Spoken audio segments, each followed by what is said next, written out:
Hi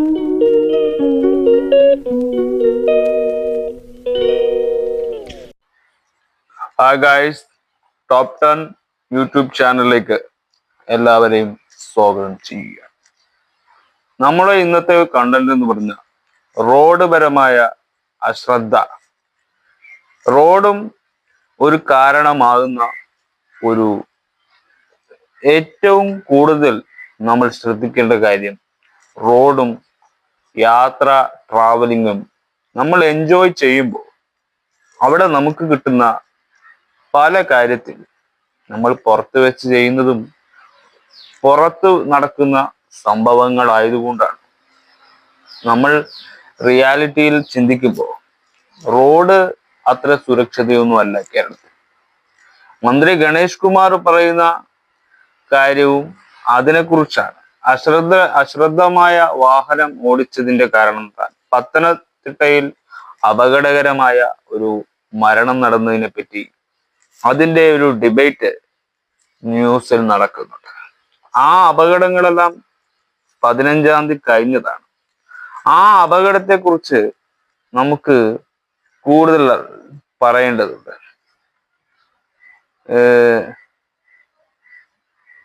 ആ അപകടം എങ്ങനെ സംഭവിച്ചു? കേരളത്തിൽ അപകട കാര്യങ്ങളെ കുറിച്ച് ആലോചിക്കുമ്പോൾ ഒരുപാട് കാര്യങ്ങൾ നമുക്ക് പറയാനുണ്ട്. റോഡ് പരമായ കാര്യം, നമ്മുടെ സേഫ്റ്റിയും, ഇത് രണ്ടും ഒട്ടും ഒരു പക്ക ഒരു സേഫ്റ്റി നമുക്ക് പറയാൻ പറ്റില്ല. റിയാലിറ്റിയിൽ നമുക്ക് റോഡുമായി ബന്ധപ്പെട്ടും അതിൻ്റെ ഒരുപാട് കാര്യങ്ങൾ നമ്മൾ കേൾക്കുന്നുണ്ട്, കാണുന്നുണ്ട്. അങ്ങനെ റോഡ് അപകടത്തിൽ മരിച്ച കാര്യത്തിൽ കുറെ പേർ, അതിൽ കൂടുതൽ പേരാണ് ഇപ്പോ വന്നുകൊണ്ടേയിരിക്കുന്നത്. അശ്രദ്ധമായ വാഹനം ഓടിച്ച് അതിൻ്റെ പേരിൽ വളരെ വളരെ ഡേഞ്ചറസ് ആയ ഡ്രൈവിംഗ് സിറ്റുവേഷൻ. നമ്മൾ ഡ്രൈവിംഗ് പഠിച്ചിട്ടുണ്ടാവാം, യാത്രകൾ എല്ലാം നമുക്കറിയാം.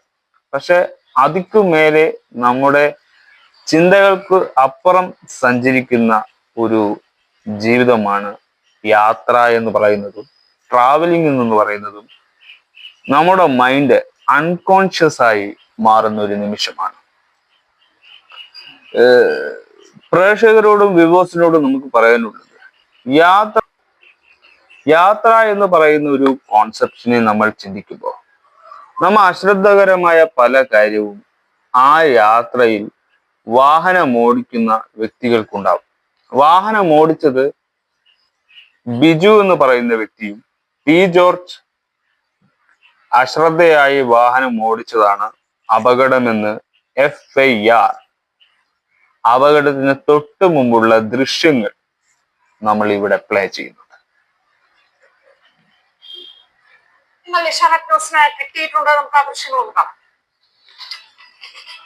അപകടത്തിന് മുമ്പുള്ള ദൃശ്യങ്ങളെ കുറിച്ചാണ് നമ്മളിപ്പോ നിങ്ങളുമായി ഷെയർ ചെയ്യുന്നത്.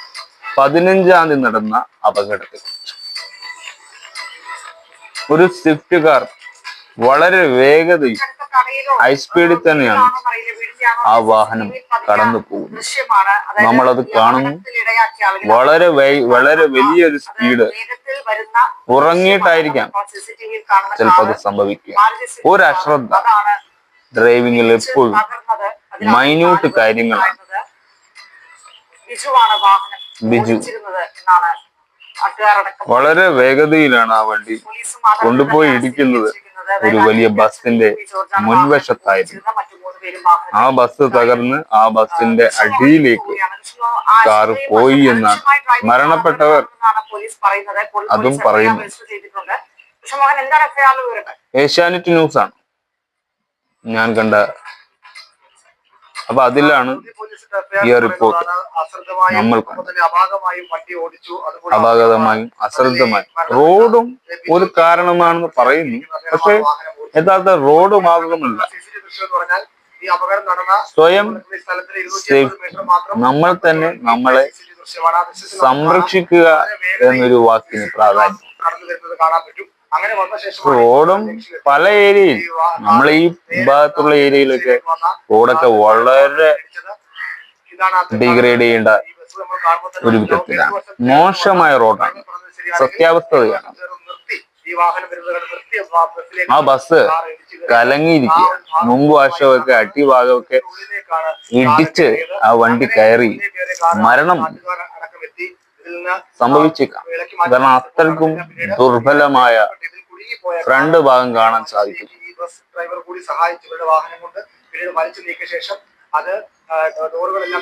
വളരെ കാണുമ്പോൾ തന്നെ ഒരു ഭീകര രൂപമായിട്ടാണ് ആ ബസ് കാണാൻ സാധിക്കുന്നത്. നിർത്തിയിട്ടിരിക്കുന്ന ബസ്സിനെയാണ് വണ്ടി കൊണ്ടുപോയി. മനഃപൂർവ്വമല്ലാത്ത നരഹത്യകളാണ് ഈ കേരളത്തിൽ സംഭവിക്കുന്ന മിക്ക അപകടങ്ങൾ. ഇതാർക്കും സംഭവിക്കാതിരിക്കട്ടെ.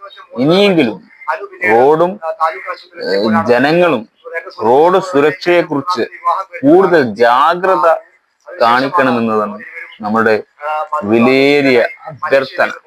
കാരണം സൊസൈറ്റി എങ്ങനെയാണ്, ഇരു കണ്ണുകൾ കൊണ്ട് കാണും, മറ്റ് ലൈഫ് കൊണ്ട് അതിനെക്കുറിച്ച് ഒരുപാട് വ്യാജ വാർത്തകൾ കൊണ്ടെത്തിക്കും.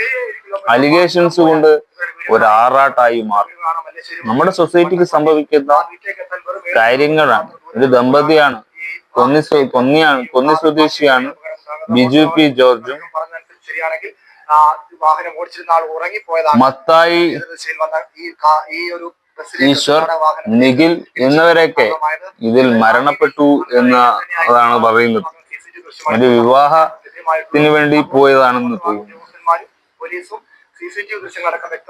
കൊന്നി സ്വദേശി എന്നാണ്, അതായത് പത്തനംതിട്ട കൊന്നി സ്വദേശിയാണ് ബിജു പി ജോർജും മത്തായി. പരിക്കേറ്റു, അവർക്കൊക്കെ പരിക്ക് എങ്ങനെയാണ്, അവരുടെ സിറ്റുവേഷൻ എങ്ങനെയാണ്?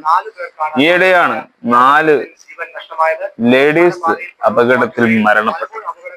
ഇതിന്റെയൊക്കെ എന്താണെന്നാണ് നമുക്കറിയേണ്ടത്. നഷ്ടങ്ങൾ നഷ്ടം തന്നെയാണ്. നമുക്കത് എങ്ങനെ പരിഹരിക്കാമെന്നത് നമുക്ക് പറ്റുന്ന കാര്യമില്ല. അവരുടെ സങ്കടം, അവരുടെ കുടുംബത്തിന്റെ പ്രശ്നം, ഇനി അങ്ങോട്ട് എന്തെന്ന് ചിന്തിക്കാൻ പോലും കഴിയാത്ത ഒരു അവസ്ഥ, ദയനീയമായ കാഴ്ചയാണ് നമ്മൾ കാണുന്നത്. മരിച്ചവർ മത്തായി ബസ്സിലേക്ക് കാർ ഇടിച്ചു കയറിയാണ് സംഭവിച്ചത്. നിഖിലും മധുവിനും, നിഖിൽ എന്ന് പറയുന്നവർക്കും ഒരു പരിക്കാണ്. 4 മരണമാണ് സംഭവിക്കുന്നത്. മല്ലേശ്ശേരി സ്വദേശികളാണ്. മത്തായി മരിച്ചിരിക്കുന്നു. അപകടം നിഖിലിനാണ് അനുഭവം. വളരെ പ്രധാനപ്പെട്ടതാണ്. പ്രത്യേകിച്ച് അപകടത്തിന്റെ പശ്ചാത്തലത്തിൽ കൂടി നമുക്കത് പരിശോധിക്കേണ്ടത്. ഇവിടെ അശ്രദ്ധമായി ഡ്രൈവർക്ക് പറ്റിയ അബദ്ധം അല്ലെങ്കിൽ മരിച്ച യാത്രക്കാർ മരിച്ചവർ മത്തായി ജാപ്പൻ മാർഗങ്ങൾ സ്വീകരിക്കാവുന്നതാണ്. വരുന്ന ആളുകളുണ്ട്. പുല്ലൂർ മുതൽ മൂവാറ്റുപുഴ വരെ ഈ റോഡ് വളരെ ഗതാഗതത്തിന് സൗകര്യമാണ്. പ്രത്യേകിച്ച് ദേശീയപാത അടക്കം ജോലികളൊക്കെ സാഹചര്യത്തിൽ കൂടുതൽ വാഹനങ്ങൾ, പ്രത്യേകിച്ച് തീർത്ഥാടന കാലത്ത് എണ്ണമറ്റ വാഹനങ്ങൾ കടന്നു പോവുകയാണ്. ഇതേപോലെ തീർത്ഥാടന വാഹന അപകടത്തിൽപ്പെട്ട സംഭവം ഉണ്ടായി. എന്നാലും ഒരു കുടുംബത്തിലെ 4 പേർക്കാണ് കുറഞ്ഞകല്ലെ 4 പേർ ഇതിൽ മരണപ്പെട്ടിട്ടുണ്ട്. മറ്റു പേർക്ക് പരിക്കുകൾ സംഭവിച്ചിട്ടുണ്ട്. വളരെ ഗുരുതരമായ ഒരു സങ്കട വാർത്ത തന്നെയാണ്. അപ്പോ സങ്കട വാർത്ത തന്നെയാണ്. റോഡിന്റെ മാത്രം പ്രശ്നം മാത്രമല്ല, നമ്മുടെ സേഫ്റ്റി നമ്മൾ തന്നെ സുരക്ഷമാക്കേണ്ടതും കൂടി. ഞാൻ ഈ ഒരു വീഡിയോ ഇട്ടത് നമ്മുടെയൊക്കെ യാത്രയുടെ സേഫ്റ്റി എത്രത്തോളം ഉണ്ടെന്ന് നമുക്കും കൂടി ഒന്ന് വ്യക്തത കിട്ടേണ്ടതാണ്. യാത്രയിൽ ഒരു സേഫ്റ്റിയും ഇല്ലാത്ത കേരളത്തിലെ റോഡും ഒരു സേഫ്റ്റിയും ഇല്ലാത്ത ഹൈ സ്പീഡിൽ യാത്ര ചെയ്യുന്ന മിക്കവരും ഉണ്ട്. അത് അവർക്കൊരു എൻജോയ്മെന്റ് ആണെങ്കിൽ പലർക്കത് സങ്കടക്കടലാണ്. അവിടെ അവർക്ക് അവരുടെ സങ്കടങ്ങൾ പറയാൻ ആരുമില്ലാത്ത അവസ്ഥ. ആരും ഗവൺമെന്റും ഒക്കെ ഉണ്ടായാലും അവർക്ക് പോലും ഒന്നും ചെയ്യാൻ പറ്റാത്ത, ഇതൊക്കെ ഈ ഒരു കാര്യത്തെ നമ്മൾ കുറച്ചും കൂടി സീരിയസ് ആയിട്ട് നോക്കണം. നമ്മൾ ഡ്രൈവിങ്ങിനെ പാടെ തള്ളിക്കളയണമെന്നല്ല. യാത്രാ സൗകര്യങ്ങൾ നമുക്ക് ഒരു മൈൻഡിന് ഫ്രഷ് ആക്കുന്ന സംഭവങ്ങൾ തന്നെയാണ്. പക്ഷെ അത് നമ്മൾ എത്ര എൻജോയ്മെന്റ് ചെയ്താലും നമ്മൾ അത് ഓവർ എക്സൈറ്റ്മെന്റ് നമ്മുടെ ഹ്യൂമനിൽ ഉണ്ടാകുമെന്നത് തീർച്ചയാണ്. നമുക്കൊരു സ്ഥലത്ത് പോകണമെങ്കിലോ നമുക്കൊരു യാത്ര ചെയ്യണമെങ്കിലോ നമ്മുടെ മൈൻഡ് ഫ്രഷ് ആണെങ്കിലേ നമുക്ക് യാത്ര ചെയ്യാനേ പറ്റൂ.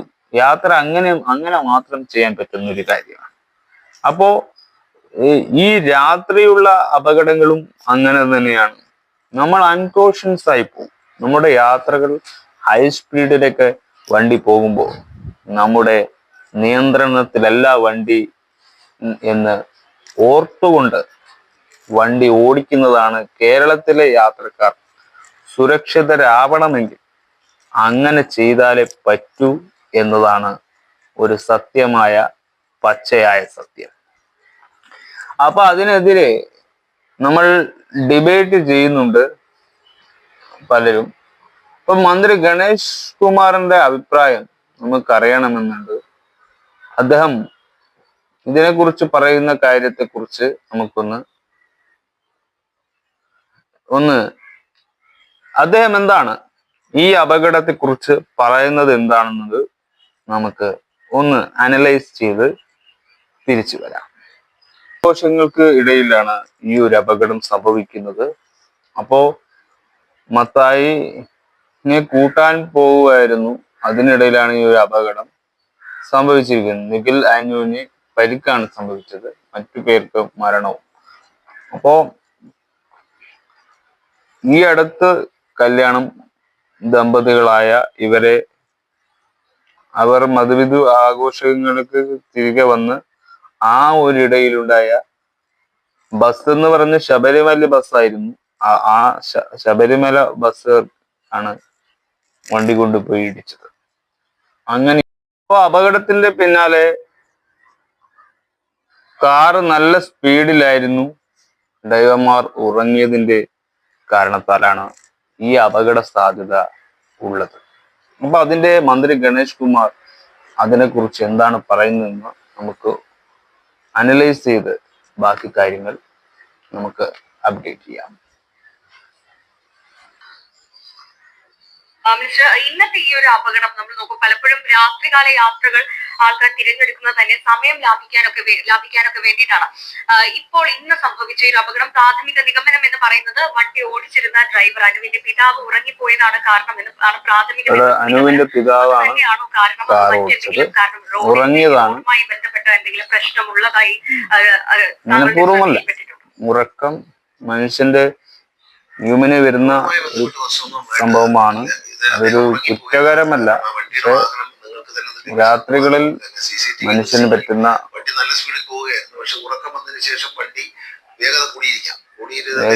നിമിഷം മതി ഉറങ്ങിക്കൊണ്ട് യാത്ര ചെയ്യുന്ന ഒരാൾക്ക് ഒരു നിമിഷം ഉറങ്ങിയാൽ വണ്ടിയുടെ കൺട്രോൾ വളരെ വേഗത്തിൽ ഡയറക്ഷനിൽ പോയി ഹിറ്റ് ചെയ്യുന്നത് ഭയങ്കര സ്പീഡിലായിരിക്കും. അപ്പം ഞാൻ ഉറങ്ങിയില്ല, എനിക്ക് ഉറക്കം വരില്ല. ഗതാഗത മന്ത്രി ഗണേഷ് കുമാറാണ് സംസാരിക്കുന്നത്. ഈ അപകടത്തെ കുറിച്ചുള്ള ഉത്തരവാദി എന്നൊന്നും നാം പറയാൻ കഴിയും. ഇത് സ്വാഭാവികമായി സംഭവിക്കുന്ന ഒരു അപകടം തന്നെയാണ്. പക്ഷെ ഇത് അപകടങ്ങൾ ഇങ്ങനെ വന്നുകൊണ്ടേയിരിക്കുമ്പോ മനുഷ്യന് പേടി എന്ന ഒരു കാര്യം കൂടിക്കൊണ്ടേയിരിക്കും. വണ്ടി കണ്ടില്ലേ, ഇടിച്ച് കാണാനേ ഇല്ല. ഒരു കോലം കെട്ട ഒരു കാറായിരിക്കും. രക്ഷപ്പെടാൻ വേണ്ടി ഇതിനെ കൊണ്ട് ഇനി ഗുണമില്ലാണ്ടായി അത്രക്കും ഡേഞ്ചർ ആയിട്ടുള്ള അപകടം. സ്വാഭാവികമായിട്ട് നല്ല റോഡുകൾ വരുമ്പോൾ അപകടം ഉണ്ടാകും. പക്ഷെ നല്ല റോഡുകൾ ഉണ്ടാക്കാതിരിക്കാൻ പറ്റും. നാട്ടുകാരെന്നെ പറയും റോഡ് കൂടെ കുഴിയാണ്, റോഡില്ല, പൊതുമരാമത്ത് കുറ്റം പറയും. അത് പറഞ്ഞല്ല, നല്ല റോഡ് ഉണ്ടാകുമ്പോൾ അപകടം ഉണ്ടാകും. അവിടെ ശ്രദ്ധിക്കേണ്ടത് നമ്മൾ തന്നെ. പിന്നെ ചിലർ പറയും എല്ലാ ജംഗ്ഷനിലും ഹമ്പ് വെച്ചെന്ന് പറയും. അത് നടക്കുന്നില്ല. അത് അതിനേക്കാളും വലിയ അപകടമാണ്. ബഹുമാനപ്പെട്ട ഹൈക്കോടതി അത്തരത്തിലുള്ള അപകടങ്ങൾ പരിഗണിച്ചുകൊണ്ട് ഇത്തരം റോഡുകളിൽ ഹമ്പ് വയ്ക്കാൻ പാടില്ല എന്ന് കർശനമായ നിർദ്ദേശങ്ങൾ. ഈ ഹമ്പ് വയ്ക്കുമ്പോൾ പെട്ടെന്നുണ്ടാകുന്ന ഇതുപോലെ അറിയാത്ത ഒരാൾ അതുവഴിയാണ് പുതിയതായിട്ട് ഒരാളെ റോഡിൽ കൂടെ വരുന്നത്. അദ്ദേഹം ഈ ഒരു ഹമ്പ് ചിലപ്പം അവരെ അപകടത്തിലേക്ക് ചടിക്കും. അതുകൊണ്ടാണ് ബഹുമാനപ്പെട്ട ഹൈക്കോടതിയിൽ നിർദ്ദേശമുണ്ട് പ്രധാനപ്പെട്ട ഇത്തരം റോഡുകളിൽ ഹമ്പൊന്നുമല്ല, റോഡ് സേഫ്റ്റി, നമ്മുടെ യാത്രയുടെ സേഫ്റ്റിയാണ് നമ്മൾ നോക്കേണ്ടത്. നമ്മൾ ശരിയായിട്ട് റോഡ് ടേക്ക് കെയർ ചെയ്ത് പോയാലാണ് ഇതിനൊരു നമുക്കൊരു പരീക്ഷണ ഘട്ടം എന്ന് മാത്രം കരുതുക. നടുക്കമാണ് ഒരു മാറാത്ത നാട്, നടുക്കം മാറാത്ത നാട്. ഇപ്പോൾ പലവിധ അഭിപ്രായങ്ങൾ അങ്ങ് പറഞ്ഞ പോലെ ഹമ്പ് വയ്ക്കാൻ പ്രയാണികൾ നിർദ്ദേശിക്കാൻ, അങ്ങനെയാണെങ്കിൽ കുറയിലെ സ്പീഡ് ബ്രേക്കറുകൾ പണ്ടുണ്ടായിരുന്ന സ്പീഡ് ബ്രേക്കറുകൾ വെക്കാൻ വേണ്ടിയുള്ള നിർദ്ദേശം. പക്ഷേ അതൊക്കെ ശാസ്ത്രീയമായി മാതൃഭൂമി ന്യൂസ് റിപ്പോർട്ടാണ് ഇപ്പോൾ പറയുകയും ചെയ്തു. പക്ഷേ എങ്കിലും ഇങ്ങനെ അപകടങ്ങൾ ആവർത്തിക്കുന്ന പശ്ചാത്തലത്തിൽ നമുക്ക് റോഡ് സേഫ്റ്റിയുമായി ബന്ധപ്പെട്ട പുതിയ മെഷേഴ്സ് എന്തെങ്കിലും ആലോചിക്കേണ്ടി വരില്ല? അല്ലെങ്കിൽ ഇപ്പോൾ നിലവിലുള്ളത് അത് കൂടുതൽ റോഡ് സേഫ്റ്റി ഗട്ടറാണ് മെയിനായിട്ട് നോക്കേണ്ടത്. വളരെ വരെ വലിയ ദുരന്തത്തിലേക്ക് എത്തിക്കുന്ന ഗട്ടറുണ്ട്. നല്ല റോഡായാലും അശ്രദ്ധകരമായ അപകടങ്ങളുണ്ട്, പല രീതിയിൽ അപകടങ്ങളുണ്ട്. ഫൈനുകൾ ഏർപ്പെടുത്തേണ്ട സ്ഥിതി ഉണ്ട്. കാരണം ചില ആളുകൾ ഇത് വളരെ വല്ലാതെ മിസ്യൂസ് ചെയ്യാം. ഈ ഓവർ സ്പീഡ് എന്ന് പറയുന്ന ഒരു സ്ഥലത്ത് ഒരു ക്യാമറ വെച്ച് കഴിഞ്ഞാൽ ഈ ക്യാമറ ഉള്ള സ്ഥലം അറിയാം, അവിടെ വരുമ്പോൾ ചവിട്ടിട്ട് പിന്നെ അങ്ങോട്ട് സ്പീഡ് ഓടി. അതുകൊണ്ട് ഞങ്ങൾ ആലോചിക്കുന്നത് ഈ മൂവ് ചെയ്യുന്ന കൊണ്ടു നടക്കാവുന്ന കഴിയുന്ന ഹാൻഡിലായിട്ടുള്ള ക്യാമറകൾ പല സ്ഥലത്തായിട്ട് കൊണ്ടു നടന്നിട്ട് വിചാരിച്ചിരിക്കാത്ത സ്ഥലങ്ങളിൽ ഓവർ സ്പീഡ് വരുന്നവരുടെ ഫൈൻ അടിക്കാം. അങ്ങനെ ഒരു സിസ്റ്റം ആലോചിക്കുന്നുണ്ട്. പിന്നെ ഈ ലൈൻ ട്രാഫിക്കിൽ നാഷണൽ ഹൈവേയിൽ തന്നെ പാലക്കാടേക്ക് നമ്മൾ തൃശ്ശൂര്, എറണാകുളം, പാലക്കാട് ദുരന്തത്തിന് ഫൈൻ അടിച്ചുകൊണ്ടൊന്നും ഗണേഷ് പറയുന്നതിനൊരു ഇതൊന്നുമില്ല. അത് ദുരന്തം എങ്ങനെ ഇല്ലാതാക്കുക എന്നതാണ് നമ്മൾ നോക്കുന്നത്. ഫൈനൊന്നും അവിടെ ഒരു കാര്യത്തിന് ഒരു സൊല്യൂഷൻ അല്ല. ഫൈൻ അടിച്ചും ക്യാമറ അടിച്ചെന്ന് വിചാരിച്ചു അപകടം വരുന്നത് ഫൈന് കൊണ്ടൊന്നുമല്ലല്ലോ. അത് ലോജിക്കില്ലാത്തൊരു തീരുമാനമാണ്. മന്ത്രിമാരുടെ ഒരു അത്ര മാത്രമേ കരുതാവൂ. ഫൈൻ അടിച്ചുകൊണ്ട് ഒരാളെ രക്ഷപ്പെടുത്താമെന്നൊന്നും ആരും കരുതണ്ട. കാരണം അതൊന്നും ഒരു നീതിയില്ല. അത് ശരിയാണ്. നമ്മൾ വണ്ടി ഓടിക്കുമ്പോൾ ഇടത് വശത്തോടെ വണ്ടി ഓടിക്കുമ്പോൾ അത് റോഡിനൊരു സേഫ്റ്റിയുള്ള ട്രാവലിംഗ് ആണ്. അത് മന്ത്രി ഗണേഷ് കുമാർ പറയുന്നത് യോജിക്കുന്നു. എനിക്കും ഇതിനെക്കുറിച്ചൊരു പ്രാഥമികമായ ധാരണ ഉണ്ടായിരുന്നെങ്കിൽ നമ്മുടെ ആ വാർത്താ പരമ്പര കണ്ടപ്പോഴാണ് ഇത്രയധികം കാര്യങ്ങൾ നമ്മൾ നിലവാരം വളരെ കുറവാണ്. റോഡിന്റെ നിലവാരം നിങ്ങൾ നല്ലതാണെന്ന് എത്ര പറഞ്ഞാലും നമ്മുടെ രാജ്യത്തിന്റെ റോഡ് നിലവാരം, അപ്പോ മന്ത്രി പറഞ്ഞതുപോലെ റോഡിന്റെ പ്രശ്നം മാത്രമല്ല, നമ്മുടെയൊക്കെ സേഫ്റ്റി റോഡിന്റെ മാത്രമാണെന്ന് കരുതുന്നവരുണ്ട്. അത് തെറ്റായ ഒരു നിർദ്ദേശമാണ്. റോഡിന്റെ സേഫ്റ്റി മാത്രം നോക്കിയാൽ പോരാ. നമ്മൾ യാത്ര ചെയ്യുന്ന സിറ്റുവേഷൻ, അതിൽ നിന്ന് നമുക്ക് ബാഡ് ചിന്താഗതികളാണ് ചിലപ്പോ. പിന്നെ ഗട്ടർ, അമിതമായ കുണ്ടും കുഴിയുമായി ഒരു നന്നായിട്ടൊരു പ്ലാൻ ചെയ്യാത്ത റോഡുകളൊക്കെ ഉണ്ട്. ചില റോഡുകൾ കാണുമ്പോൾ നല്ല സൂപ്പർ റോഡാണെന്ന് വിചാരിക്കും. പക്ഷെ തെറിച്ചു പോയാ സ്ലിപ്പായിട്ട് തെറിച്ചു പോകും. അങ്ങനെയൊക്കെ വരുന്ന പല റോഡുകൾ നമ്മൾ ഈ ദേശത്തൊക്കെ കാണാം. നമ്മൾ കണ്ണൂരാണ്. അപ്പം നമ്മുടെ നാട്ടിലെ റോഡും കുണ്ടും കുളമായിട്ട് ഒന്നും സ്ട്രക്ചറലായിട്ടൊരു ഒരു ലെങ്ത് ആയിട്ടൊരു നല്ല ഗൾഫ് രാജ്യത്തിലൊക്കെ ഉണ്ടാകുന്ന ഒരു പ്രോപ്പർലി ഒരു റോഡ് വേണം. അത് ഹൈവേ വേണമെന്നല്ല, നമുക്ക് എങ്ങനെ നമ്മുടെ റോഡ് നമുക്കുള്ള സെക്യൂരിറ്റി തരുന്നു. യാത്രക്കാർക്കും നടക്കുന്നവർക്കും പോകുന്നവർക്കും സ്കൂട്ടറിൽ സഞ്ചരിക്കുന്നവർക്കും വലിയ ലോറിയിൽ സഞ്ചരിക്കുന്നവർക്കും ബസ്സുകാർ അവർക്കായ റോഡ് നിശ്ചയിക്കണം. ഇന്നവർ ഇന്ന റോഡ് പോവുക, ഇന്നവർ ഈ ട്രാക്കിൽ പോവുക. അങ്ങനെ ഒരു സജ്ജീകരണമായ റോഡ് ഉണ്ടാക്കിയാൽ തന്നെ ലോകത്ത് റോഡുകളും യാത്രകളും ഇത്ര വലിയ അപകടകരമാവില്ല. വലിയ വലിയ രാജ്യത്ത്, വലിയ വലിയ കൺട്രീസ് നമ്മൾ കാണുന്നത് ഓരോ റോഡിനും ഓരോ രീതിയും ഓരോ സ്പീഡും ഒക്കെയാണ്. 100 സ്പീഡിൽ പോവാം, പക്ഷെ 100 സ്പീഡിൽ പോകുമ്പോൾ പതിയെ ബ്രേക്ക് എന്ന് പറയുന്ന ഒരു സിറ്റുവേഷനേ ഉണ്ടാവാൻ പാടില്ല. ബ്രേക്ക് അമിതമായി വെക്കുമ്പോഴും അത് തെറിച്ചു പോവാം. അങ്ങനെ സിറ്റുവേഷൻ അനുസരിച്ച് നമ്മുടെ റോഡ് എങ്ങനെ നമ്മൾ കൺട്രോൾ ചെയ്യുക എന്നതാണ് നമ്മൾ ചിന്തിക്കേണ്ടത്. നമ്മൾ വലിയ ട്രാവലിങ്ങോ ഡ്രൈവറോമായിട്ട് സംസാരിക്കുന്നതല്ല.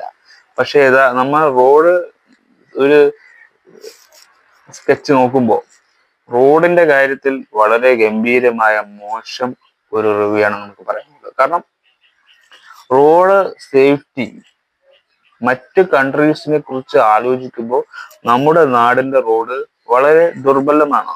അത് ഗവൺമെന്റ് തന്നെ തീരുമാനിച്ച് ഒരു തീരുമാനത്തിലെത്തണമെന്നത് ഒരു പൗരൻ എന്ന നിലയിൽ നമ്മുടെയൊക്കെ അഭ്യർത്ഥനയാണ്. അത് അതാതിനായ അധികാരികൾ ചെയ്യേണ്ടതും അവർ നിർദ്ദേശം കൊടുത്ത് ചെയ്യിപ്പിക്കേണ്ടതുമായ ഒരുപാട് പ്രോപ്പർലി ചെയ്യേണ്ട ഗൈഡൻസ് കൊടുക്കാത്തതിൻ്റെതാണ്. ഗതാഗത മന്ത്രി ഇപ്പൊ സംസാരിച്ചതിൽ ഫൈന് കൊണ്ടോ ഒരാളെ പണം കൊണ്ടോ മാറ്റിയെടുക്കാവുന്ന കാര്യമല്ലത്. നമ്മൾ പ്രോപ്പർലി ഒരു റോഡ് ചെയ്യുമ്പോൾ എല്ലാ സ്ഥലത്തും ഒരുപോലെ പണിയണം. ഒരു സ്ഥലത്ത് മറ്റേ റോഡ്, ഒരു സ്ഥലത്ത് ഇങ്ങനെ ഒരു റോഡ് എന്ന രീതിയിൽ നമ്മൾ സ്കെച്ച് വെക്കരുത്. അങ്ങനെ റോഡ് വെക്കുമ്പോഴാണ് നമ്മൾ പറയുന്ന ഈ അപകടങ്ങൾ ഒരു സിറ്റുവേഷൻ അപ്പുറം റോഡുകൾ നമുക്ക് പറ്റാത്ത റോഡുകളായി മാറുന്നത്. വളക്കുമ്പോഴും തിരിക്കുമ്പോഴും അഥവാ നേരെ പോകുമ്പോഴും റോഡ് നമുക്ക് കൺട്രോൾ ആയിരിക്കണം. ഗട്ടറോ അങ്ങനെയുള്ളൊരു സാധനം കാണുമ്പോൾ നമ്മൾ അങ്ങനെയുള്ള റോഡുകളെ സ്കിപ്പ് ചെയ്യണം. കാരണം ആ റോഡുകൾ നമുക്ക് പറ്റിയ റോഡുകളല്ല. അങ്ങനെയുള്ള റോഡുകളിൽ നമ്മൾ കൺട്രോൾ ചെയ്ത് ബ്രേക്ക്, ആക്സിലറേറ്റർ രണ്ടും കൺട്രോൾ ചെയ്യാതെ നമ്മൾ വണ്ടി ഓടിച്ചാൽ വണ്ടി പോയി ഇടിക്കും. അത് ഹൈ സ്പീഡിലാണ് വണ്ടി ഓടുന്നെങ്കിൽ വണ്ടിയുടെ കൺട്രോൾ തെറ്റും. നമ്മൾ എവിടെയെങ്കിലും ഇടിച്ചു നിർത്തിയില്ലെങ്കിൽ വണ്ടിക്ക് അപകടം, വണ്ടിൻ്റെ ഉള്ളിലുള്ളവർക്ക് അപകടം സംഭവിച്ചിരിക്കും. എല്ലാവരുടെ കാര്യത്തിലും ആരുടെ കാര്യത്തിലും സേഫ്റ്റി ഒന്നുമില്ല. മന്ത്രിയായാലും ഏത് വ്യക്തിയായാലും അങ്ങനെ ഓടിച്ചാൽ അവർ നല്ല റോഡിലെ മന്ത്രിമാരും എസ്കോട്ടുകാരും ഗവൺമെന്റും ഒക്കെ നല്ല റോഡിലേ പോകും. പക്ഷെ സാധാരണക്കാർക്ക് അങ്ങനെ ആ ഒരു രീതിയിൽ ചിന്തിക്കാൻ കഴിയണമെന്നില്ല. അവർ അവരുടെ രീതിയിലേ പോകും. അവർക്ക് പോകാനുള്ള വഴികളിലേ അവർക്ക് പോകാൻ പറ്റൂ. അതാണ് അവരുടെ സാഹചര്യം. അതുകൊണ്ട് തന്നെ എല്ലാ ഗവൺമെന്റ്സും എല്ലാ രാജ്യക്കാരും നിർദ്ദേശിക്കുന്നത് പോലെ കേരളത്തിലും ഒരു നിർദ്ദേശം കൈകൊണ്ടുവരുമോ? ബസ്സുകളായാലും ഏത് കാര്യങ്ങളായാലും അത് അൺലിമിറ്റഡ് ആയിട്ട് ട്രാവലിംഗ് സഞ്ചാരികളാണ്. ട്രാവലിങ്ങിന്റെ കാര്യത്തിൽ ഒരു സേഫ്റ്റിയും കേരളത്തിലില്ല. അത് പലരും പറയുന്നതിൽ ഒരു ന്യായമുണ്ട്. റോഡിന്റെ കാര്യത്തിൽ ഞാൻ മുമ്പേയും സൂചിപ്പിക്കണമെന്ന് കരുതിയതാണ്. വളരെ മോശമായ റോഡ് സേഫ്റ്റിയാണ്. ഇപ്പൊ റോഡൊക്കെ ഇപ്പൊ ടാറുകളിലിട്ട് ഇപ്പൊ റെഡി ആക്കുന്നുണ്ടെങ്കിലും പല ഏരിയയിലുള്ള റോഡുകളെ കുറിച്ച് ചിന്തിക്കുമ്പോൾ വളരെ ലജ്ജകരമായ ഗവൺമെന്റ് സുരക്ഷത ഇല്ലായ്മ, ജനങ്ങളെ സംരക്ഷിക്കുന്നില്ല എന്ന ഉത്തരമാണത്. വോട്ട് കൊടുത്തുകൊണ്ടോ ഒരാളെ മന്ത്രിയാക്കിക്കൊണ്ടോ ഈ നാടിന് പരിപൂർണമായ സ്വാതന്ത്ര്യം ലഭിക്കുന്നില്ല. ഈ രാജ്യത്ത് സ്വാതന്ത്ര്യം കിട്ടുമെങ്കിൽ നമ്മൾക്ക് സേഫ്റ്റി വേണം. ഈ നാട്ടിലെ ജനതകൾക്ക് ജീവന് സേഫ്റ്റി വേണം. ഈ നാട്ടിലെ ജനങ്ങൾക്ക് ഫുഡിന് സേഫ്റ്റി വേണം. ഈ നാട്ടിലെ ജനങ്ങൾക്ക് നടന്ന് സഞ്ചരിക്കാനും മറ്റുള്ളവരുടെ കുത്തുവാക്കുകൾ കേൾക്കാതെയും ജീവിക്കാനുള്ള സംരക്ഷണം വേണം. ഈ നാട്ടിലെ ജനങ്ങൾക്ക് ഒരു ജോലി, സ്വയം പര്യാപ്തതയുണ്ടാവാനുള്ള എഡ്യൂക്കേഷൻ നിങ്ങൾ ഉണ്ടാക്കി കൊടുക്കണം. ഇതൊക്കെ നിങ്ങൾ സമൂഹത്തും സൊസൈറ്റിയിലും ചെയ്തു കൊടുക്കാതെ നിങ്ങൾക്കൊരിക്കലും ഒരു നല്ലൊരു നിർദ്ദേശകരാകാൻ കഴിയില്ല.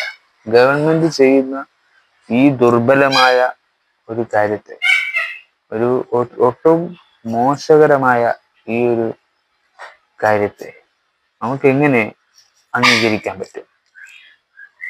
എങ്ങനെ അത്തരത്തിലുള്ള കാര്യത്തെ നമുക്ക് അത് അംഗീകരിപ്പിച്ച് കൊടുക്കാൻ പറ്റും? ഫൈനുകൾ അടിക്കുന്നുണ്ട്, 2000, 3000 അങ്ങനെ പറഞ്ഞ് 5000 വരെ ഫൈൻ അടിക്കുന്നുണ്ട്. പക്ഷെ ഫൈന് കൊണ്ട് എന്ത് കാര്യം? ഗൾഫ് കൺട്രിയിലായാലും അപകടങ്ങൾ ഇല്ലായ്മയൊന്നുമില്ല. പല അപകടങ്ങളും ഞാനും കണ്ടിട്ടുണ്ട്. നമ്മുടെ മുന്നിൽ വെച്ച് തന്നെ ഗൾഫ് കൺട്രിയിലൊക്കെ ബ്രേക്ക് ചവിട്ടിയതിന് ആക്സിഡന്റ് സംഭവിച്ചിട്ടുണ്ട്. അതും പുറകില്, ബാക്കിലാണ് അടിക്കുന്നത്. അതുകൊണ്ട് വലിയ കുഴപ്പമില്ല. ഇവിടെയൊക്കെ ഫ്രണ്ടിൽ അടിക്കുമ്പോഴാണ് ആകെ ആക്സിഡന്റ് വലിയ ക്രിട്ടിക്കൽ സ്റ്റേജിലേക്ക് പോകുന്നത്. ഗൾഫ് കൺട്രിയിലെ അങ്ങനത്തെ കുഴപ്പമൊന്നുമില്ല, ബാക്കിൽ വന്നിടിക്കുന്ന ഒരു പ്രശ്നമാണ്. എന്നാലും സേഫ്റ്റി എല്ലാ രാജ്യത്തും കുറവ് തന്നെയാണ്. പക്ഷെ നമ്മുടെ രാജ്യത്ത് അതിത്തിരി കൂടുതൽ സേഫ്റ്റി കുറവുണ്ട് എന്നത് പച്ചയായ യാഥാർത്ഥ്യമാണ്. സമൂഹത്ത് ജനാധിപത്യത്തിൽ ജീവിക്കുന്ന നമ്മുടെയൊക്കെ രാജ്യത്ത് ഇത്തരത്തിലുള്ള സന്ദർഭങ്ങൾ ഉണ്ടാകുമ്പോൾ അത് കറക്റ്റ് ചെയ്ത് നോട്ട് ചെയ്ത് അതിനെ പെർഫെക്ഷനൊക്കെ കറക്റ്റിൽ കൊണ്ടു നിർത്തി ഗൈഡ് ചെയ്ത് ഇതിന്റെ റോഡ് സേഫ്റ്റി ഒരു സ്കെച്ച് ചെയ്ത് എല്ലാ രാജ്യത്തും എല്ലാ ഏരിയയിലും ഒരുപോലെ റോഡ് പണിയണം. എന്നിട്ട് മാത്രമേ സഞ്ചാരികളെ കുറ്റം പറയാൻ പറ്റൂ. അത് ഒരിക്കലും നിയമപാലകർ ചെയ്യാൻ പാടില്ല. നിയമപാലകരും മന്ത്രിമാരും ഇവിടുത്തെ കളക്ടറും ആരും അത്തരത്തിലൊരു കാര്യത്തെ ഗൗനിക്കാനേ പാടില്ല. നിങ്ങൾ ജനതകൾക്ക് വേണ്ടി, വോട്ട് ചെയ്യുന്നവർക്ക് വേണ്ടി സർക്കാരിന്റെ ഉടമ്പടിയോടെ നിങ്ങൾ ചെയ്തു കൊടുക്കണം. നിങ്ങൾക്കൊരു ന്യായമുണ്ട്, നിങ്ങൾക്കൊരു ന്യായത്തെ വിശ്വാസമുണ്ടെങ്കിൽ, ജനങ്ങളെ ഈ രാജ്യത്ത് നിലനിർത്തണമെങ്കിൽ, അവരെ സംരക്ഷിക്കണമെങ്കിൽ നിങ്ങൾ ഏതൊരു ജനാധിപത്യത്തിൽ ഗാന്ധിജി പഠിപ്പിച്ച സ്വാതന്ത്ര്യം നിലനിർത്താൻ നോക്കണം. സമൂഹത്ത് ജീവിക്കുന്നവർ നഷ്ടപ്പെട്ടുകൊണ്ടിരിക്കുന്നു. ഈ നാട്ടിലെ പിഞ്ചു കുഞ്ഞുങ്ങളോടൊപ്പം ആക്സിഡന്റിൽ പെടുന്ന എല്ലാ ജീവനക്കാർ മരണപ്പെടുമ്പോഴും നിങ്ങൾ ഒന്നും ചെയ്യാതെ കമ്മികളും മതങ്ങളും പരദൂഷണങ്ങളും മാത്രം പറഞ്ഞുകൊണ്ട് ഈ ലോകത്തെ സൃഷ്ടിക്കാനാവില്ല. ഒരാളുടെ പേരിൽ എന്ത് പഴിചാരിയാലും അതും കണ്ടു നിൽക്കുന്ന കാണികളാണ് നമ്മുടെയൊക്കെ സർക്കാർ. ഗ്രൗണ്ടിന്റെ പിന്നിലിരുന്ന് കാണികളായി ജീവിച്ച് ജനങ്ങളെ കുറ്റം പറഞ്ഞ് ജീവിക്കുന്ന ഒരു മോശം ആറ്റിറ്റ്യൂഡ് നിങ്ങൾക്കില്ല എന്നത് ആര് പറയും? അതുകൊണ്ട് ഗവൺമെന്റിനോട് നമ്മൾ പറയുന്നത്, ഇത്തരത്തിലുള്ള മോശമായ സോഷ്യൽ പ്രശ്നങ്ങൾ, ഇതിൻ്റെ പ്രശ്നങ്ങൾ പെട്ടെന്ന് പരിഹരിച്ചാൽ കൂടുതൽ റീസൺലി നമുക്കത് സംഭവിക്കാൻ പാടില്ലാത്തത് അത് പാടില്ലാന്ന് തന്നെയാണ്. ഒട്ടും നമ്മുടെ സമൂഹത്ത് അപകടകരമായ സിറ്റുവേഷനെ ഒഴിവാക്കുക തന്നെ വേണം നമ്മുടെ സമൂഹത്ത്. അത് നിങ്ങൾ പാലിക്കേണ്ട നിർദ്ദേശങ്ങളാണ്, നിങ്ങൾ പാലിപ്പിക്കേണ്ട. അതിന് ഫൈൻ അടിച്ച് മാത്രം ഒരു പ്രക്രിയ അല്ല, അത് സോഷ്യൽ റെസ്പോൺസിബിലിറ്റിയാണ്. അത് നിങ്ങൾ പറയുന്ന ഓരോ കാര്യവും ശരിയാകും, പക്ഷെ ചില കാര്യത്തിൽ നിങ്ങൾക്ക് വ്യക്തതയില്ല, ചില കാര്യത്തിൽ പരിപൂർണമായ സ്റ്റാൻഡില്ല. അതുകൊണ്ട് നിങ്ങൾ പറയുന്നത് എന്തും സോഷ്യൽ മീഡിയ റെഫർ ചെയ്ത് തരില്ല. കാരണം ജനങ്ങളെ ബോധിപ്പിച്ചുകൊണ്ട് നിങ്ങൾ ഒരു ജനാധിപത്യം ചെയ്യുന്നില്ല. കർഷകരെ വേണം, എല്ലാം വേണം, പക്ഷെ നല്ലൊരു ജനതയെ വാർത്തെടുക്കാൻ, നല്ലൊരു സമൂഹത്തെ നിലനിർത്താൻ നിങ്ങൾക്ക് പറ്റുമെന്ന് നിങ്ങൾ ശ്രമിച്ചു നോക്കുക. അത്ര മാത്രമേ എനിക്ക് പറയാൻ പറ്റൂ. കാരണം ഇത് സ്വയം സേഫ്റ്റിയാണ്. ഇതിൽ സ്വയം നമ്മളുടെ സേഫ്റ്റിയും കൂടി നമ്മൾ നോക്കേണ്ടതുണ്ട്. അതാണ് ഏറ്റവും വലിയ ഇതിൻ്റെ കാര്യം. അതും കൂടി നോക്കി വേണം നമ്മൾ എന്ത് തീരുമാനവും യാത്രാ കാര്യത്തിൽ എടുക്കുന്നത്. പക്ഷെ നമ്മൾ യാത്ര ചെയ്യണം, സഞ്ചാരികളാവണം. പക്ഷെ അതിൻ്റെ അപ്പുറത്ത് നമ്മൾ നിർദ്ദേശങ്ങൾ കൊടുത്തുകൊണ്ടേയിരിക്കണം. ഇല്ലെങ്കിൽ അത് നമുക്ക് തന്നെ ബാധകമാവും. റിയാലിറ്റിയാണ്. റിയാലിറ്റി ഒരിക്കലും ഒരു വാല്യൂ കൊടുക്കാതിരിക്കരുത്. അതിന് വാല്യൂ, അത് ഹൈപ്പാണ്. അത് ആ ഹൈപ്പിൽ തന്നെ അതിൽ തന്നെ നിൽക്കണം. അതിൽ നിന്ന് ഇത്തിരി തായാനോ, പുഷ്പ പറയും പോലെ തായാൻ പാടില്ല. നമ്മുടെ നിലപാട് താഴ്ന്ന് നമ്മൾ സ്പീച്ച് ചെയ്യാൻ പാടില്ല. അങ്ങനെയാണ് നമുക്ക് തോന്നുന്നത്. കമ്മ്യൂണിറ്റിയിലും കമന്റ്സിലും ഒക്കെ പറയുന്ന പല തെറികൾക്കൊപ്പം നമ്മൾ അത് മെയിൻ ചെയ്യാതെ നമ്മുടെ വാക്കുകളും നമുക്ക് പറയാനുള്ളത് പറയേണ്ടത്, ഏത് പ്രശ്നവും പറഞ്ഞു തന്നെ പരിഹാരം കണ്ടെത്താൻ നോക്കണം. അവിടെ അലിഗേഷൻസിന്റെ ആവശ്യമില്ല. നമുക്ക് എന്താണ് തീരുമാനിക്കാനുള്ളത് അത് ചെയ്ത് കാര്യം തീർത്ത് നിങ്ങൾ സംസാരിക്കേ. ഒന്നും തീർക്കാതെ അലിഗേഷൻസോ അതിന്റെ കംപ്ലൈൻസിനെ പറ്റി പറഞ്ഞു നടക്കുന്ന സമയമില്ല. ഒരു കാര്യം ചെയ്തു കഴിഞ്ഞ് നിങ്ങൾ തീരുമാനം എടുക്കുക. അതാണ് യഥാർത്ഥ മന്ത്രി എന്ന് നമ്മൾ വിശ്വസിക്കുന്നു. അതാണ് മലയാളികളും കേരളത്തിലെ ജനതയും വിശ്വസിക്കുകയുള്ളൂ. അതാണ് നിങ്ങളിലുള്ള വിശ്വാസം കുറയുന്നത് എന്നത് നിങ്ങൾ മനസ്സിലാക്കുക. മറ്റൊരു വീഡിയോയുമായി ബൈ ഫോർ അവർ.